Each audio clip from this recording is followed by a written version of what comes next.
So it's just to check out cultures are different in different places. So I think what we're saying is that check out the culture when you come. Don't just dive in and think that everything that's in the West is going to be here when you come in Gambia, because societies are made in different ways. Tilibalo Vinyadi.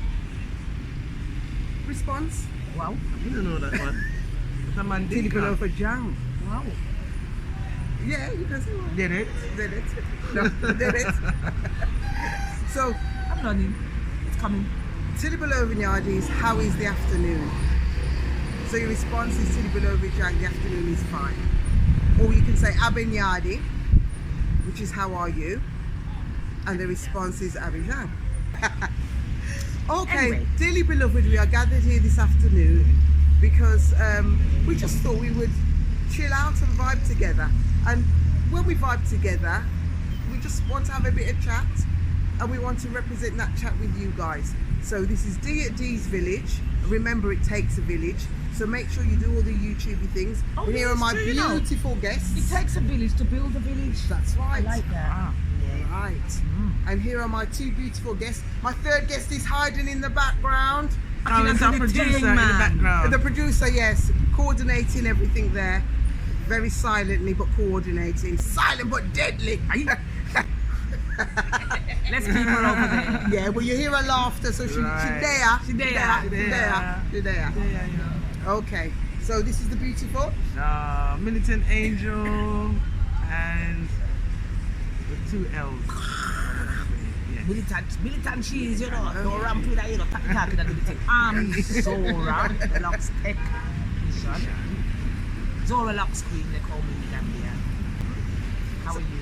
So you've seen these beautiful ladies on my channel before, and there's another beautiful lady behind the camera. You might hear her voice thrown in periodically. So today we thought we'd talk a little bit about, because often we get comments like, we're not going to talk about Africa per se, because Africa's got 54, 53 states within it, bless the eye. So we are going to talk about Gambia, because this is where we are currently. I thought the people here would be totally one step ahead of the people in the UK, if you kind of understand. But I'm not realizing Now explain now. yourself a bit more, I'm not sure what you mean. There's a culture barrier, isn't it? There's a culture barrier Okay. of what you want and what they want to hear and what they think and what you think. Okay.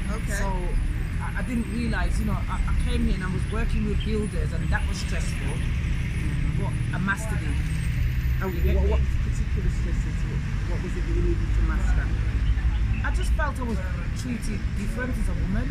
Okay. I just felt like anything I wanted done didn't get fast enough, like if I was with maybe a partner or with a man friend, but on my own I realised things were happening. You know, I started to realise I'm not getting things done fast the way I want things done. Okay. I'm also being told, no, this is how it goes, and I'm saying, no, but this is not how I want it to go. It was like Right. a challenge every day. But it was a shock.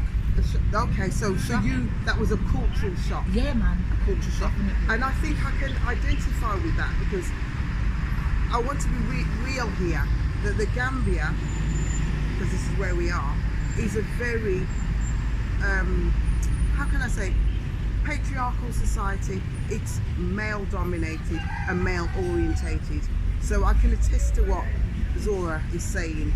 So the man is the pinnacle in this particular society, and I'm not saying that's wrong, right or indifferent. I'm just saying that that is where it's at. The man is the pinnacle, so everybody looks towards the man for the answers. I'm not saying that women aren't here doing their own thing with their husbands, with their partners, however you want to term it, but men are seen as, if this is my perspective, men are seen as slightly more important than women, and that's just from my perspective, and I think that links in with what you're saying. Yeah, I was finding that I was fighting with everyone, falling out with everyone, and I didn't understand it, you know, and the realization came, and then I started to think, is it because I'm a woman? And I don't know, I just felt like I was treated different to whether I had a partner or if I was a man. But we go through it. Yeah, and I think that's really important to pick up on that, because when you're coming to another country, really consider the culture. because the culture that you've left in the West is not not the same, going to be the culture that you're going to find No. here in the Gambia. It's very, very different. Very different. And it's not that no one's being critical here. We're just talking about things as we see them, the way that we found it, and the way that we have that overstanding of it. It's not right, wrong, or indifferent. Because I remember back to the times when in Western societies, in the UK specifically, men were the head of the household. So it's not any different. It's just maybe move forward for us in some respects, and maybe taking time to reach the same point here. Maybe it won't reach that point. Maybe it's not supposed to reach that point. So it's just to check out cultures are different in different places. So I think what we're saying is that check out the culture when you come. Don't just dive in and think that everything that's in the West is going to be here when you come in Gambia, because societies are made in different ways. Societal values are different. Family values are different. Family dynamics are different. So it's important to have some sort of conceptualization of those areas. Otherwise, you'll come crashing down, because as Zora said, she found everything initially to be a fight and was wondering what that fight was about. Yeah, still fighting now. And still fighting now. Yeah. Okay. Even though it's a dominant male country and they do that, I've got to admit the people over here are very friendly, very helpful, very kind in ways, the way they greet you, the way they are, which you won't get that in England, where we're from. You know, it's a different environment towards how the people are towards one another, because they do help one another, whether they know each other or whether they don't know each other. So, as well as a dominant, as we said, male country, it's a friendly country. So I'm not going to give it all the bad thoughts, the negative thoughts in that sense of the domination of the male, because they are all friendly over here and helpful. They make you welcome. Yeah, and again, that's part of the culture, isn't it? Yeah. So, as well as Zora's had that experience, the overriding experience is that people are friendly, they are welcoming, they want to know you, they want to know about you, where you're from, what they can do for you, how they can help you. And I can attest to that. When I bust my knee and I had to go to the hospital, I was coming down some steps, and people I don't even know, I don't know who they are, they came to help me get in the car, help me get out the car. And I know, as if I was in the UK, never. I'm not saying never nobody, but it's less likely to happen. Less likely to happen. So I can agree with that. So overall, I think what we're talking about is things that are embedded into society and cultures that are unwritten. So whether it's patriarchy or matriarchy or whatever you want to call it, I think it's patriarchy specifically here. However, with that said, the people are still friendly. That doesn't mean because it's more male dominant that people aren't friendly. So we don't want to give that message across. We're just letting you have some understanding or understanding of the various things that we have met since we have been here, so that you have an awareness. They say welcome to the Smiling Coast, welcome to the Gambia, and they also mention welcome back home. Home, yeah. And that one is the most important thing. Welcome back home. Yeah. Forward home. Yeah, you would say welcome forward home. Yeah. For me, I found like the separation, I would call it separation, of men and women. I found that like a big deal, like a big difference from what I'm used to, what I've grown up. Where women sit and eat one place and then the men sit and eat one side. And because for me, I'm used to sitting with men and women, so if I go to eat at like a Gambian family home, I may be expected to eat with the women. Okay. Or to even sit and watch soap opera. I don't watch soap opera. Anyway, yeah, so my side might be more where the men are, because they're the ones that usually like the reggae music and they smoke like myself. So I usually would find myself sitting more with the males more than the women. Yeah, so the separation thing is a big difference, like a big shock when you come here. It's a big difference. From what I know, yeah, from where I'm coming from with it. Especially when you're being involved like in music, playing music in that sort of environment, it's mainly males, isn't it? Yeah, you tend to find that you connect more with men here. You know, it's not something that you choose to do, it just happens. Because the women then, they're very nice, pretty, but if you try to be nice to them, sometimes they can withdraw, and it's nothing to do with them being nasty. I think it's just that it's a culture shock for them too. Yes, yeah, it's a two-way street. Two-way street, Yeah, it's a culture shock with them. So there's a lot of things to learn when you come into Gambia. It's not an easy road. You know, it's not an easy road. I think the women are very friendly though, as well. I just find that with the places where I would like to go, where it's out reggae music, you won't really find a lot of Gambian women there. I think it's more that. So socializing is easier with men more than women, because the women are not there. Is it? I feel with the women, they're kind of fascinated with us Europeans or foreigners that come over here because of the way their lifestyle is, the way they're brought up. And we're nothing like that. We are brought up in a different way, so we are more independent and more forward, whereas they're more home, cooking, cleaning. They don't go out there and they don't know too much about being independent.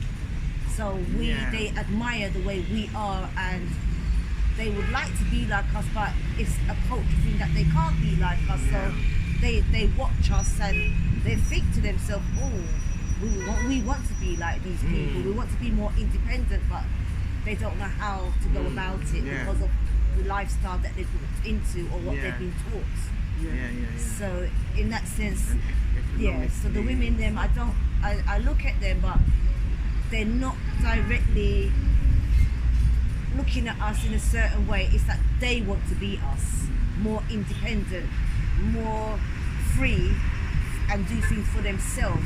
They want to become something, but it's very hard when, as you said, male domination over here. Their role is to stay home, cook, clean, and a lot of them wants to come out and go work and be more independent. Yeah, and I think again that brings me back to my childhood days when women stayed at home and did very much the similar things. So it's about society evolving, and some societies don't evolve at the same pace as others, do they? That's the reality. And some societies will never evolve at the same rate. They will be how they are, and many societies are happy being the way that they are. So we're not doing a destruction of the Gambian civilization or culture. It's not about that. We're just comparing and contrasting the experiences that we have felt and our observations. So as I always say on this channel, it's a disclaimer. This is our own personal viewpoint. It's not going to represent every woman in the Gambia, because there are women there. I've been to lots of government public places today, and there are lots of women in there working, but we're saying there's a loose rule of thumb. There are not so many that are out in that working genre. They're doing their own things, they're entrepreneurs, and you'll see them doing their selling and their X, Y and Z. No, you have to adapt here. You can't come in like a bomb. You got to adapt, and you got to be patient, and you got to be calm. You got to be calm and patient. That's what you have to learn about being here. I mean, I have it. That's what you got to learn. Or I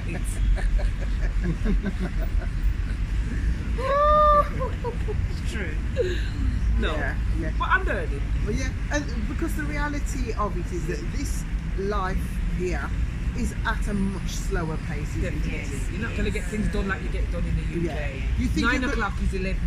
That's right. And you think you're going to run around and get 10 tasks done? No. Nah. No.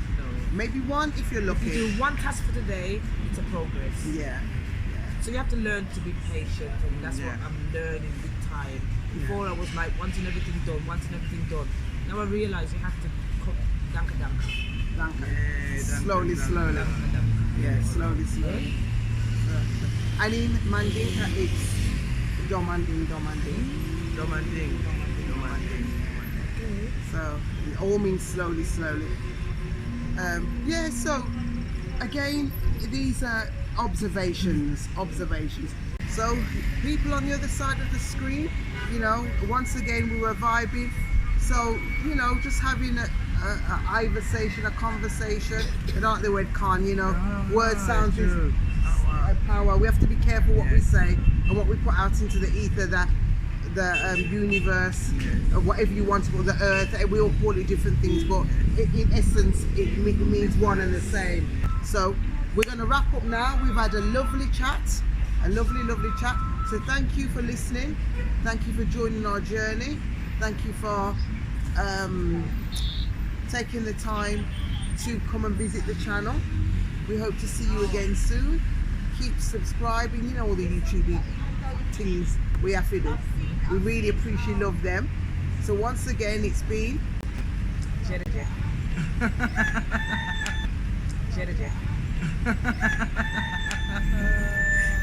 honestly, Jedi. there's only one of this one here, only one. They broke them all when they make cheese. Honestly. Yes. So once again, it's been Zora the Locks Queen. Thank you very much for having me. Militant Angel, 2L. And once again, it's been D at Dee'svillage. It takes a village. As I always say, Kairo, peace, we're out.